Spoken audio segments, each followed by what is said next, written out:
Olá, meu nome é Paloma Fonseca Zorzeto e estou aqui com a nossa sexta videoaula, que faz parte do projeto Elaboração de Projetos de Captação de Recursos, que participou do edital da Fundação Cultural, sendo uma realização da Fundação Cultural da Prefeitura Municipal de São Francisco do Sul, com recursos provenientes da Lei Aldir Blanc e com apoio da House Sonorização.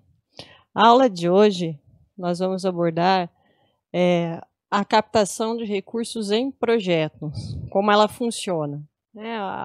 As premissas e como a gente se organiza para fazer esse processo de captação de recursos. Tudo é um método, né? A elaboração de projetos, a captação, o planejamento para executar, tudo tem umas técnicas básicas que aos poucos vão facilitando todo esse processo de captar recursos para executar os projetos. E nesse caso, né, para captar os recursos, o que se está subentendido? Que o projeto está 100% escrito, está pronto o seu projeto. Todo o orçamento, toda a parte de cronograma, as parcerias que você pretende, almeja, que façam parte do seu projeto durante a execução, né, o teu plano de trabalho, né, o que você vai fazer, o sequenciamento das atividades e das etapas, já está tudo praticamente já elaborado, definido. Tudo planejado para você executar o seu projeto. E aí o que a gente tem que fazer? A gente tem que checar a documentação que você vai precisar, se elas estão em dia, se está tudo em dia. Porque, atenção, alguns documentos são comuns a todas as propostas de projetos, para se ter acesso às oportunidades de investimentos, financiamentos, incentivos ou doações de recursos financeiros para a execução do projeto. Conhecer mais sobre as técnicas de gerenciamento de projetos facilita o processo de captação de recursos. Alguns documentos ele vai ser comum a todos os projetos. Se você é pessoa física, se você é pessoa jurídica, a maioria dos editais eles pedem determinados documentos que são necessários, né, para te deslanchar o teu projeto e validar, no caso, numa numa comissão técnica de normas do projeto. Todo projeto, quando a gente submete para edital, ele passa por 2 comissões de análise. Né? Então, assim, a tua documentação tem que estar em dia. Não vale só o projeto estar escrito, o plano de trabalho elaborado. Se os teus documentos, na hora que você vai entrar como proponente, estiver faltando alguma documentação, ou alguma certidão negativa, ou algum documento que o prazo de validade tenha vencido, algum alvará, tudo isso pode ser uma barreira durante o processo de captação de recursos. Inviabiliza a captação dos recursos, não ter a documentação em dia de quem está propondo, né, o projeto. Assim, como eu mesmo falei, existem 2 comissões que vão avaliar o seu projeto. A comissão de análise do projeto em si, o que você quer fazer, os seus objetivos gerais e específicos, a tua parte de justificativa, o teu cronograma, teu orçamento, lembrando daquela regra, toda vez que a gente for fazer o orçamento, é interessante que se faça o orçamento com 3 fornecedores diferentes. Tudo isso é dentro da comissão de análise de projeto, é o que vai ser averiguado. Se está tudo, a parte técnica do projeto está ok. Passou nessa comissão de análise do projeto, vai para a comissão de normas técnicas, e é aqui onde pega a documentação. Faltou um documento, está fora do edital. É muito difícil, muito pouco provável que a empresa ou a instituição que está se propondo a financiar projetos, que ela vá aceitar que se adicione documentos após o fechamento do edital.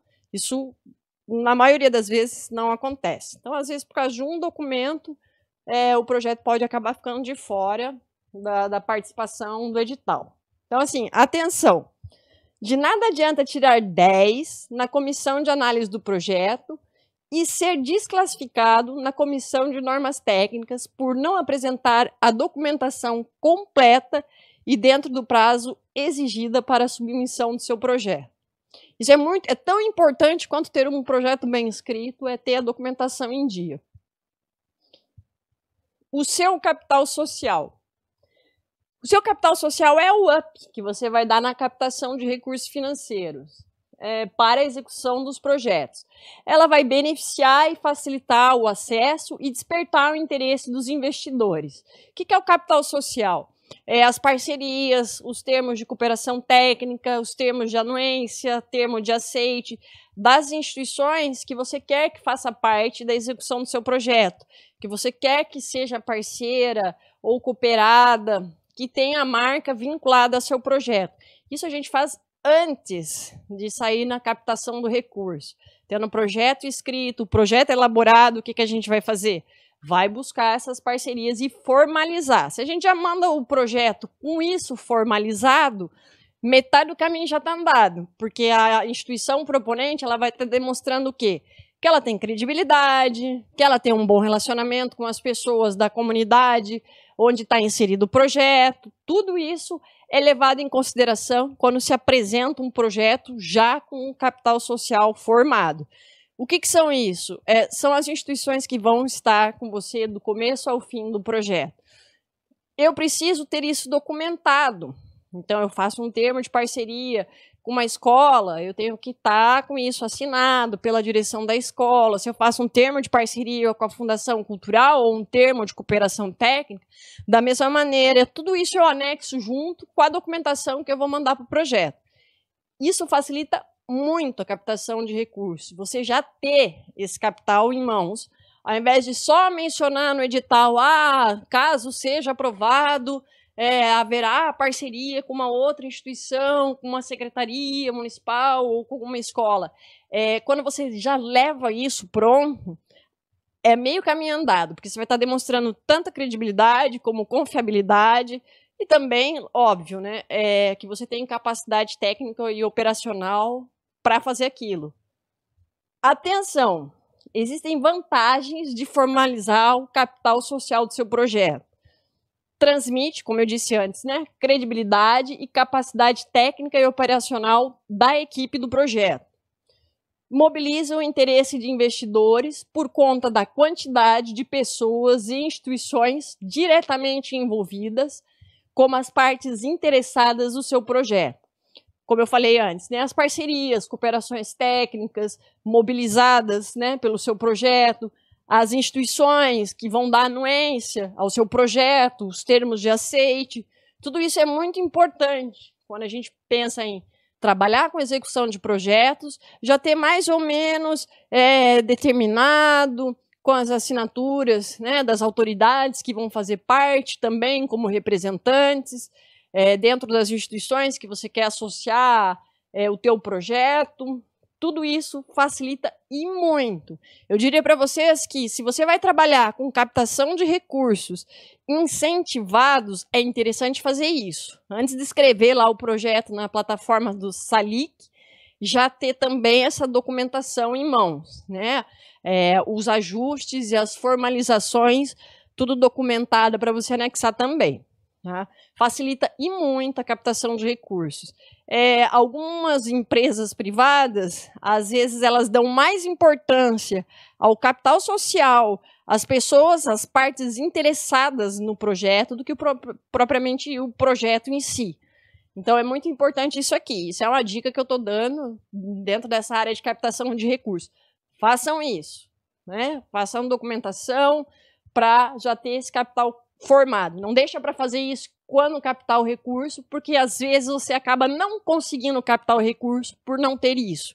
Principalmente para aqueles que estão iniciando, que são iniciantes dentro dessa área de captação de recursos, de elaboração de projetos, que não tem nenhuma experiência anterior comprovada. Se você já tem esse público constituído, já no start inicial da captação, isso vai facilitar e muito. Né? Essas pessoas vão ser mais ou menos como se fossem uns avalistas do seu projeto. Pode patrocinar, pode apoiar, que a gente está endossando. Em outras palavras, é isso que são esses ajustes para a formação do capital social. Como eu disse antes, facilita a captação de recursos para o seu projeto, ter isso constituído. Não deixar para fazer depois, porque às vezes você não consegue captar o recurso por conta disso. Mecenato é o primeiro passo. Né? O que é um mecenato? é o apoio conferido por pessoas físicas ou jurídicas contribuintes do imposto de renda a projetos culturais aprovados pela Comissão Nacional de Incentivo à Cultura, destinado ou aplicando parte dos impostos devido em favor desses projetos. Proteção e estímulo de atividades culturais e artísticas por parte dos incentivadores. Todos nós que declaramos imposto de renda, podemos incentivar projetos culturais, artísticos e também projetos esportivos.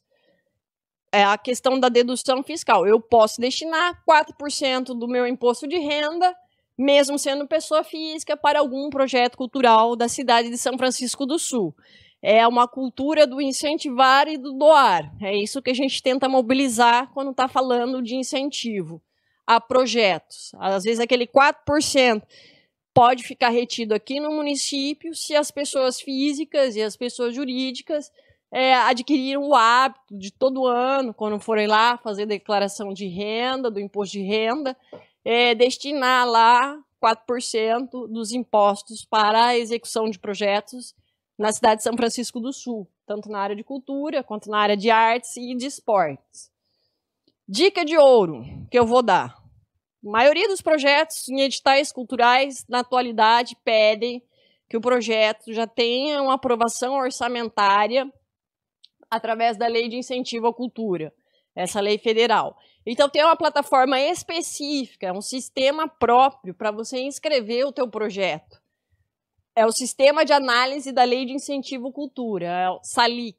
É interessante se cadastrar, não é muito difícil o preenchimento dos formulários. Se você já tem o teu projeto rascunhado, escrito, orçado, com o cronograma, na verdade você só vai complementar as informações fazendo o preenchimento dos formulários. Por que é interessante a gente se cadastrar na SALIC? Para ficar por dentro de todo o eixo e o calendário nacional de editais.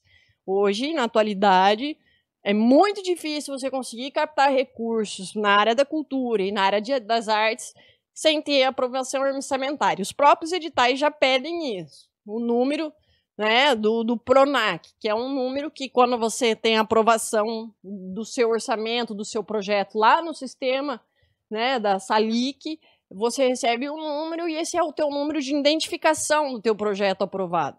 Leva mais ou menos em torno de 90 dias para dar submissão do teu projeto nessa plataforma para sair a publicação da portaria. É o canal de acesso para se conseguir recursos financeiros para executar projetos. Então, dica de ouro, vá lá e se cadastre. Você pode tanto se cadastrar como pessoa física, como também como pessoa jurídica. E existem tetos orçamentários para cada categoria, né, de cadastro. São os limites, né? E outro sistema é o Sistema de Análise da Lei de Incentivo do Esporte. Para os projetos na área de esportivas também tem uma plataforma própria dentro do Ministério da Cidadania para você inscrever o teu projeto esportivo também. A maioria dos editais na área de esporte, a maioria das pessoas que patrocinam eventos esportivos também pedem, né, que o projeto já esteja pré-aprovado dentro desse sistema. Então, a maioria dos editais nacionais vão pedir isso na área de cultura. O número do teu PRONAC, da proposta do teu projeto. Quando você faz a inscrição e é aprovado, eu falei isso na aula acho que número 4, você recebe esse número, mas o seu projeto que foi aprovado, ele fica lá também num banco de dados da SALIC. Tem também o banco de dados dos investidores, incentivadores, e também tem o banco de projetos. Ali é um portfólio de projetos, tem mais de 100 mil projetos aprovados lá, onde os investidores, quando querem fazer essa contribuição, destinar 4%, às vezes eles procuram por ali, né? Pesquisam ali um projeto que seja de interesse deles e apostam naquilo, incentivam. Por isso, é muito importante, tá? Para quem trabalha na área de cultura, trabalha com projetos de artes, ter esse cadastro, fazer o cadastro e toda vez que for iniciar uma atividade ou alguma coisa, faz lá primeiro. Captando recursos. Dica de ouro, os projetos bem-sucedidos, 100% na captação de recursos para execução. Não tem previsão de receitas, com produtos e serviços gerados pelo aporte financeiro de investimentos incentivados. Não cobram, tá? Tem um cadastro dentro do Salic que tem a opção de você incluir se você vai cobrar pelo teu serviço, se você vai cobrar pelo ingresso do show, se você vai cobrar pelo livro que você quer produzir, pelo EP, tudo isso, pela exposição que você vai fazer, tudo isso, né, você pode colocar lá a tua contribuição, quanto que você quer gerar de receita com aquilo. Conselho que eu dou, dica de ouro, não coloque receita. Por que não coloca receita? Vamos pensar no princípio. 4% do imposto de renda pode ser utilizado para patrocinar esse tipo de projeto. Se ninguém utilizar esses 4%, ele vai com o bolo, né, para a União, para ser repartido entre os estados e municípios. Vai compor orçamento de educação, vai compor orçamento de cultura, da saúde. Então, assim, é até uma questão de responsabilidade social. Quando um incentivador ele vai analisar o projeto, ele vê que tem receita, ele já pensa duas vezes, fala, não, o projeto é interessante, mas eu não vou investir nisso aqui. Então, assim, não coloquem lucro, não coloquem receita no projeto de vocês quando forem enviar para a plataforma Salic, tá?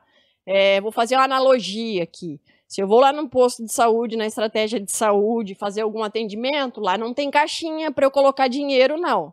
Se eu vou tomar uma injeção, não vem a enfermeira do SUS me pedir contribuiçãozinha por conta daquela injeção. Então, é mais ou menos a mesma lógica. É um dinheiro que é público, iria para o orçamento público, mas vai ficar para ser utilizado no teu projeto. Fica 4% que o incentivador pode destinar para fazer o teu projeto. Então, assim, o que eu mais vi pesquisando, fazendo uma maratona de análise dos projetos do sistema Salic. Projeto que pede receita não consegue captar recurso. Fica 2 anos lá o projeto, lá no portfólio do Ministério da Cultura. Aliás, minto, no Ministério da Cidadania e dentro desse sistema Salic, ele não consegue. Simplesmente vai vencer o prazo da captação de recurso e não vai conseguir nenhum real. Não é visto com bons olhos, tá? Projeto que faz receita, com recursos que seriam públicos, mas, no final de contas, vão acabar sendo destinados para o seu projeto. Distribuem 100% gratuito os produtos e serviços gerados pelos investimentos incentivados. Isso não se tornou obrigatório ainda, mas houve uma movimentação para que isso aconteça. Tudo que você for executar de produto, serviço, com recursos de incentivo, o ideal é que seja 100% gratuito. Vai fazer um show, não cobra ingresso. Vai lançar livro, não cobra o exemplar, distribui gratuitamente. Então, por quê? Porque senão você não vai conseguir pessoas que invistam no seu projeto. A grosso modo, se vocês forem fazer uma análise dos projetos que têm aprovação orçamentária, são mal sucedidos os que pedem receita. Nem o Museu de Arte Moderna de São Paulo pede receita nos projetos deles. Possui a equipe técnica de trabalho enxuta e reduzida. Não dá para empregar todo mundo. Não dá para querer gerar emprego para todos os familiares e amigos quando você elabora um projeto de captação de recursos. Equipes são reduzidas. O que eu mais vi, 5 pessoas, equipe fixa, no máximo. Não adianta querer ocupar um cargo de coordenador e colocar mais 15 assistentes do coordenador. Então, é melhor substituir o coordenador, colocar uma pessoa que tem maior competência para executar esse serviço, que não precise de 15 pessoas dando assistência. Então, assim, isso tem que ser levado em consideração quando a gente vai escrever um projeto de captação de recursos. Quantidade de pessoas na equipe, técnica de trabalho reduzida e enxuta. É a quantidade mínima de pessoas que você vai permanecer vinculado ao projeto do começo, do meio e fim. Não adianta querer montar um batalhão, colocar um monte de gente para trabalhar no seu projeto, nos 12 meses de execução, que não vai decolar o teu projeto. Vai ficar lá no sistema Versalic, emperrado, e não vai ter patrocínio. Lembram? Fiz uma aula sobre isso, sobre organograma. Então, habitue-se a trabalhar fazendo organograma, e quando a gente faz a estruturação de organograma, a tendência é ter maior economicidade e eficiência à equipe que a gente planeja para trabalhar com a gente. Os valores de orçamento são realistas. Acontece a pesquisa de 3 fornecedores locais para cada recurso e a pesquisa de preços praticados no mercado nacional, estadual e municipal.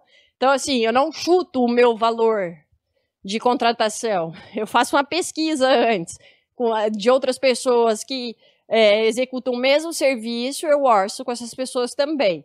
Então, assim, isso é uma coisa que eu vi bastante. Os projetos que são bem-sucedidos e incentivados, se vocês forem olhar a estrutura orçamentária, os preços são condizentes com os praticados no mercado.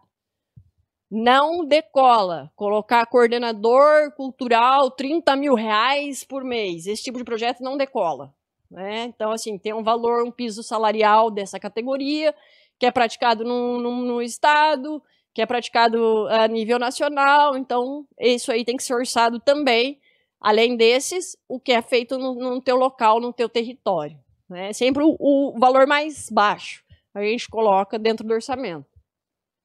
Orçamentos reais, óbvio. A proposta do projeto está alinhada com as políticas públicas oficiais da sua área temática de atuação. Adequação da proposta do projeto aos investidores. Às vezes você pode fazer um projeto pensando em determinadas empresas que você quer que patrocine o seu projeto. Como é que você faz isso? Você vai estudar um pouco a respeito daquela empresa, você vai ler um pouco da política interna daquela empresa, um pouco sobre a responsabilidade social daquela empresa, responsabilidade ambiental. Tenta alinhar, quando você for escrever um projeto, aos possíveis futuros investidores. E tem que estar alinhado com as políticas públicas oficiais, sempre. Não adianta querer fazer uma coisa que contraria todas as normas e regulamentos, que a coisa não decola, né? Ela tem que estar dentro da legalidade do teu projeto. Tem ações de acessibilidade concretas para o público-alvo em geral. Isso eu vi bastante, analisando os projetos lá. Ações de acessibilidade concreta.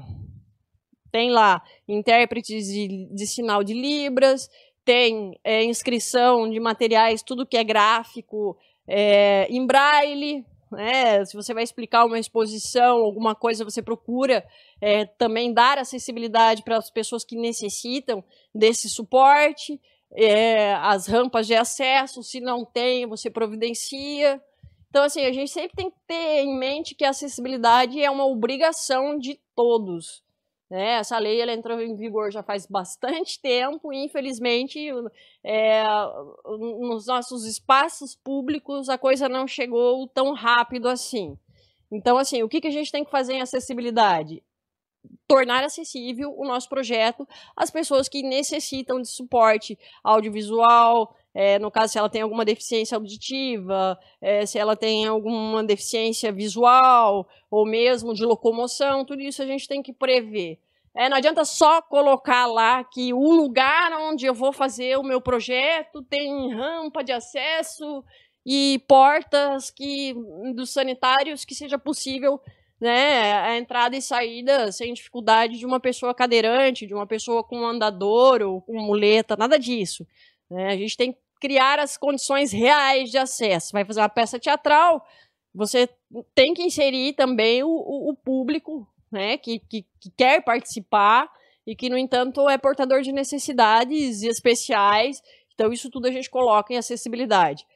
Quem não coloca acessibilidade em projeto não consegue incentivador. E é muito comum isso, deixar esse campo em branco. E eu vi bastante. Todos os projetos que eu vi que ficou 2 anos lá no Versalhes, que para ser incentivado e não conseguiu ter sucesso, esqueceu de colocar esse campo aí, acessibilidade, ou pior, ao invés de não colocou o que vai fazer de fato para tornar acessível, mas descreveu o contexto do que é ser acessibilidade e promover acesso. Escreveu o conceito, mas não mostrou o que vai fazer na prática. Então, assim, tá fora do esquadro. Não tem incentivo para projeto assim. Vai ficar lá, vai vencer o prazo, são 2 anos para conseguir captar o recurso e não vai conseguir porque não criou nenhum mecanismo, não fez nada que não colocou no orçamento, né, nenhuma contratação para tornar acessível ao público em geral, inclusive as pessoas que dependem desses instrumentos de interpretação, seja de sinais, sonoros, para estar lá no seu show ou no seu espetáculo, enfim, tem que ter. É a regra, nunca se esqueçam disso. A acessibilidade tem que ter sempre. Classificação etária livre.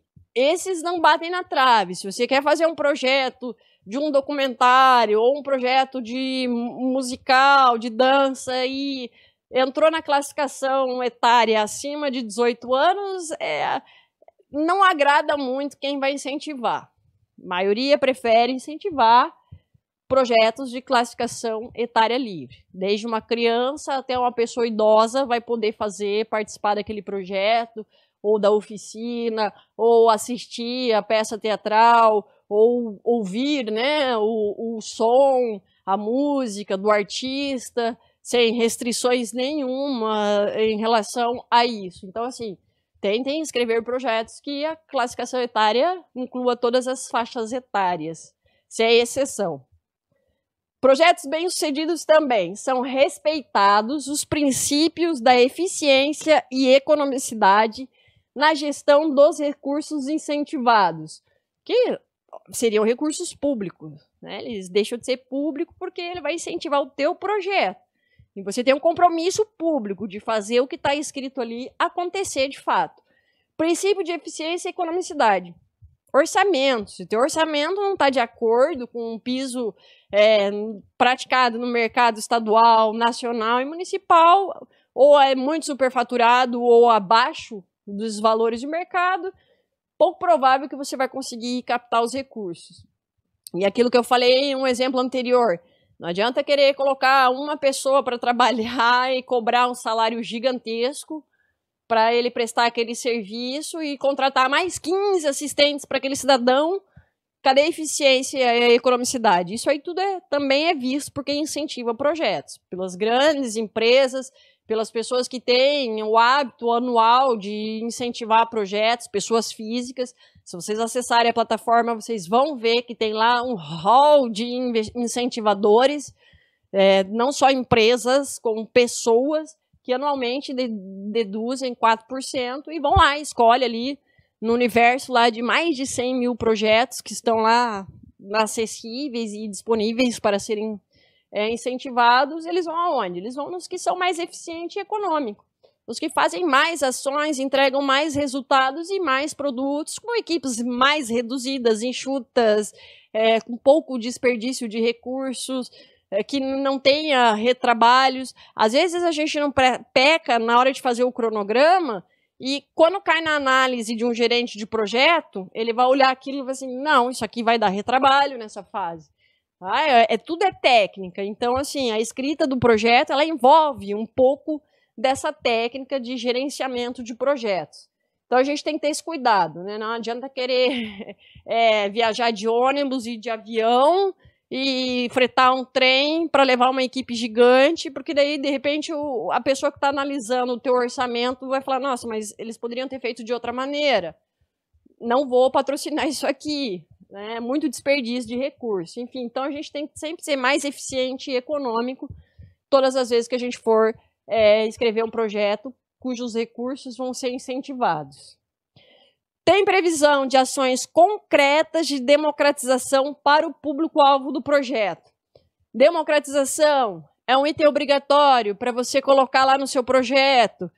Você vai colocar democratização, mas você não vai citar o conceito do que é democratizar o acesso. Isso aí, o próprio campo já te pergunta o que você vai fazer para tornar o seu projeto democrático e acessível a todos os públicos, né? Se você vai colocar num local de difícil acesso, aí isso aí já vai fugir um pouco, né, da questão de democratizar. Então, a gente sempre tem que pensar nisso. Não é contar o conceito da democratização, é escrever o que você vai fazer de fato. Né? Você vai fazer os seus espetáculos teatrais aonde? Num lugar que seja mais fácil para as pessoas irem, mais acessíveis, mais centralizado, de mais conhecido pelo teu público, ou você vai fazer num lugar dificílimo de se chegar, que tem dificuldade de transporte para o público em geral frequentar. Então, tudo isso a gente tem que ver quando vai elaborar e escrever o projeto, né? As facilidades de se chegar, do público chegar até você.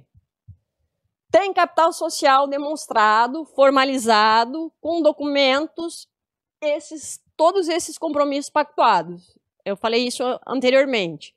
Já vai no start inicial, junto com o anexo do projeto, os termos de parceria, termo de aceite, tudo assinado, tudo bonitinho. Show de bola se fizer isso. É mais fácil você conseguir captar os recursos. Tem cronograma bem definido e planejado, com o sequenciamento das ações em etapas e atividades na ordem cronológica que acontecem. Isso aqui foi uma coisa que eu vi bastante no Versalic, nessa plataforma, né, de acesso principal para quem quer trabalhar executando projetos na área de cultura. Os cronogramas, às vezes você vai ter que descrever, tem lá o campo do método de trabalho, que você tem que descrever as suas ações e as suas etapas. Se eu pego meu cronograma e vou comparar com o que está escrito, às vezes tem furo no que está escrito no cronograma com o que foi descrito. Então, tem que ter esse cuidado. Sempre descrever dentro de um sequenciamento lógico, no tempo, né, das ações, né, as que são antecessoras, quais são as primeiras ações, quais são as que vão acontecer no meio do teu projeto e no final. Não dá para colocar ação que vai acontecer só lá no final, no início do cronograma. Tudo isso o investidor percebe que não teve planejamento no projeto quando isso acontece. Então, assim, bem planejado e sequenciado. Quanto mais você destrinchar o teu tempo, os teus prazos em ações, em etapas, atividades em etapas, mais conciso e consistente fica a tua proposta. Propostas de projeto e plano de trabalho bem redigidos, com clareza, coerência e objetividade, fazendo o sequenciamento das ações em etapas e atividades, definindo metas tangíveis e mensuráveis com o uso de indicadores e instrumentos de avaliação. Isso aqui, a maioria dos editais pede.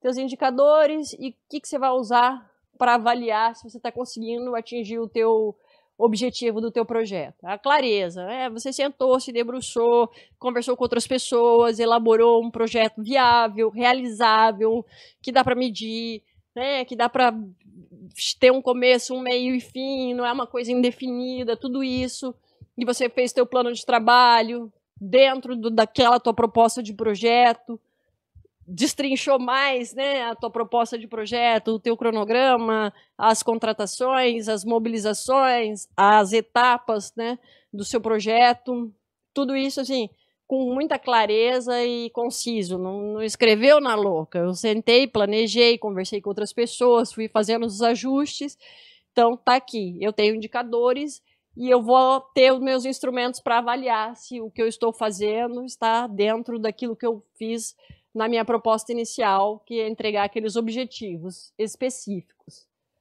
Quanto mais sequenciado estiver o plano de trabalho, mais fácil será a captação de recursos para a sua proposta de projeto. É o documento que te dá clareza do que vai ser feito, como vai ser feito, quando vai ser feito, de que maneira vai ser feito, por quem vai ser feito, tudo isso consta no plano de trabalho. E como, né, a qualidade do produto, o mínimo que se espera entregar de qualidade do seu produto ou do seu serviço, tudo isso a gente coloca dentro do nosso plano de trabalho. Inclusive, os instrumentos de avaliação que a gente vai utilizar e os indicadores também entram aqui. Adapte o orçamento da sua proposta de projeto para a realidade dos recursos financeiros disponíveis. Há limitações orçamentárias em editais e chamamentos de apoio e incentivo aos projetos. Você tem um limite, tanto para inscrever os teus projetos lá na plataforma, como para captar recursos sem você inscrever e quiser concorrer a editais nacionais. É raro achar o edital hoje que não precisa, né, ter passado pela aprovação orçamentária da lei de incentivo. Mas, assim, se eu escrevo um projeto Num patamar acima de R$ 200.000, o risco de eu conseguir captar esse recurso é gigantesco, de eu não conseguir. Porque, geralmente, assim, se a gente for concorrer em editais nacionais, projetos de até 18 meses de execução, no máximo, o orçamento não bate R$ 200.000, é abaixo disso. Então, não adianta querer falar, vou fazer uma peça teatral e minha peça vai custar R$ 500.000. A chance de você captar esse recurso é mínima. Você já sai fora do calendário de editais nacionais. Você já fica de fora dessa perspectiva de captação de recursos. Porque não tem. Hoje, quando a gente pensa em concorrer a editais nacionais, a grosso modo, os valores são no máximo. Mais comum encontrar até R$ 60.000. É os mais comuns. Se a gente for falar de edital municipal, aí já baixa para, no máximo, até R$ 50.000, não passa desse valor. E é muito raro. Aqui no município, por exemplo, quando abriu chamamentos públicos na gestão anterior, o teto máximo de orçamento para projetos, no caso de educação ambiental ou de cultura nas escolas, que tinha esse viés de meio ambiente, R$ 30.000 era o patamar máximo do valor de um projeto. Então, assim, não viaja achando que vou escrever um projeto de 500 e tantos mil reais para projetar luzes e sons em todas as casas de São Francisco do Sul num final de semana só. Eu encontrei projeto assim. Tá lá, não conseguiu captar o recurso, porque aí a gente vai cair também naquela questão, né, de responsabilidade social. O cidadão queria mais de R$ 500.000 para executar o projeto num final de semana apenas, no centro da cidade, utilizando projeções de imagem de LED nos casarões da cidade. Eu estou dando como exemplo. Quando você pega e analisa um projeto desse, você logo pensa, né? Um final de semana, R$ 500.000 para um evento desse, que não vai gerar nada além disso, né? Não vai gerar nada de empreendedorismo na cidade, nada de formação profissionalizante, nada de ações coordenadas, nenhuma mudança, só ia projetar luzes na cidade.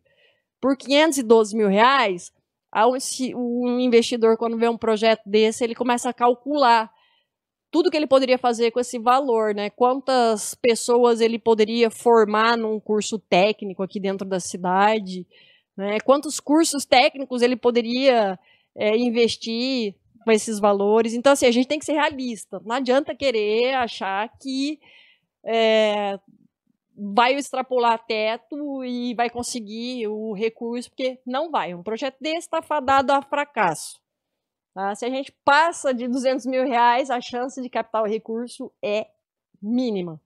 Um projeto de R$ 500.000 para ser executado num final de semana, não. Dá para contratar alguns artistas nacionais para fazer show aqui na cidade por esse valor. Então, assim, a gente tem que ser um pouco realista quando vai escrever projeto. Nem tudo sai do papel. Para sair do papel, tem que estar coesa a ideia, tem que ter clareza, e também pessoas que investam naquilo. Não adianta ter tudo isso e não ter investimento, que nada acontece. Então, tentar sempre direcionar o teu projeto para a realidade de captação de recursos, seja por editais ou por incentivos, as empresas da sua cidade. São Francisco do Sul tem um patamar máximo de recursos que podem ser incentivados.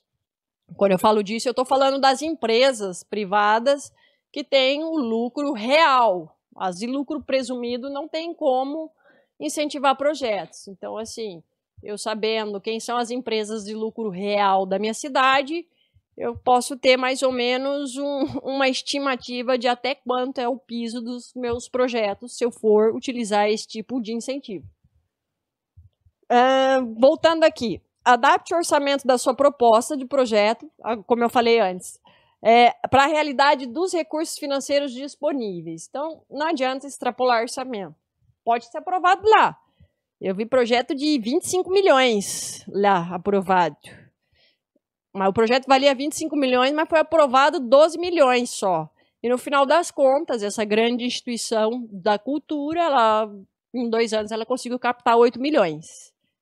Então, tem tudo isso. Não adianta querer milionarizar projetos, né? Ao invés de incentivar você, é melhor que o dinheiro vá embora e vá para a área da saúde, vá para a área da educação, né? Outras áreas que também precisam de investimentos. Então, vamos ser realistas quando a gente for escrever projeto de captação de recursos. Não extrapole os valores orçamentários. Fato, isso repetindo novamente. Não vai decolar. Se extrapolar o orçamento, não decola, né? Dei o exemplo, né, de um projeto de mais de 500 mil reais, que era só um final de semana, e com 500 mil reais dá para fazer bastante ação na cidade, e não só um projeto de final de semana. Então, a gente tem que ter também ser coerente quando a gente está escrevendo um projeto. Divisão por cotas de incentivo de investidores facilita a captação dos recursos para a proposta do seu projeto. Às vezes, meu projeto, o orçamento dele é 150 mil reais. Eu vou ter dificuldade de captar esse recurso no calendário de editais nacionais. Então, como é que eu faço? Eu divido em cota. 3 cotas de 50 mil reais, ou 4 cotas, 5 cotas. Fica mais fácil de você captar o recurso se você faz um planejamento, né, se o seu orçamento é muito grande, de você captar por cota. Porque às vezes você não consegue captar 100% dos valores através de uma empresa só. Então, isso a gente planeja também, se vai captar por cotas ou se vai ser só uma empresa que vai patrocinar o nosso projeto.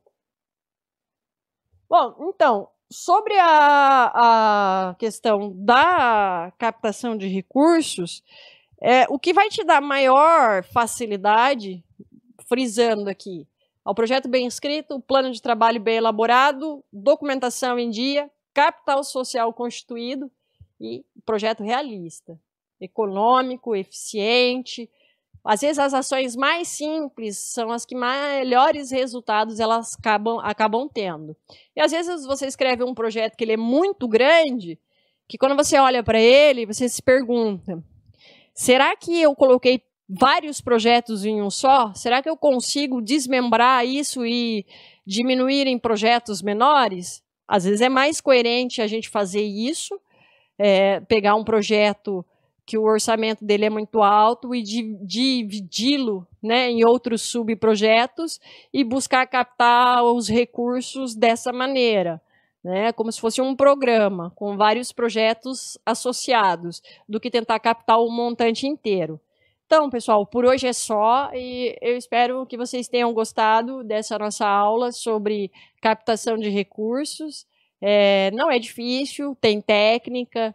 Se a gente tiver conhecimentos básicos dessa parte de escrita técnica e também da parte de gerenciamento de projetos, que é o que mais facilita a execução de um projeto, a gente ter um pouco desse conhecimento. Com certeza, vocês vão ter muito sucesso executando os projetos nas cidades e incentivados pelas empresas de São Francisco. Então, assim, fica essa dica. É interessante a gente saber até qual é o nosso patamar da nossa realidade local de projetos e empresas que podem incentivar. E também moradores, né? Existem muitos moradores da cidade que não sabem disso, que quando eles vão lá fazer o imposto de renda deles, eles não sabem que eles podem deduzir 4%. Existem projetos na cidade que já são executados há muito tempo, mas eles não estão, né, com um formato de projeto. Vou dar um exemplo. As ações esportivas gratuitas, as oficinas que alguns artistas fazem gratuito, tudo isso, às vezes uma pessoa física, ela pode estar incentivando a continuidade dessas ações, dessas pessoas e dessas empresas sem finalidade lucrativa, doando 4% de recursos para a continuidade dessas ações, né? Então, assim, a gente não precisa ser uma empresa para incentivar projetos. Basta ter ali a vontade de incentivar e, quando for fazer a declaração do imposto de renda, destinar 4% para escolher na cidade alguma organização ou algum grupo, ou algum coletivo que tenha uma certa constância de realização de ações e incentivar para que isso, né, se multiplique e tenha sempre continuidade, tá bom? Espero que vocês tenham gostado da aula de hoje e aguardo vocês para o nosso próximo conteúdo, a nossa aula 7, sobre monitoramento e controle do projeto. Obrigada.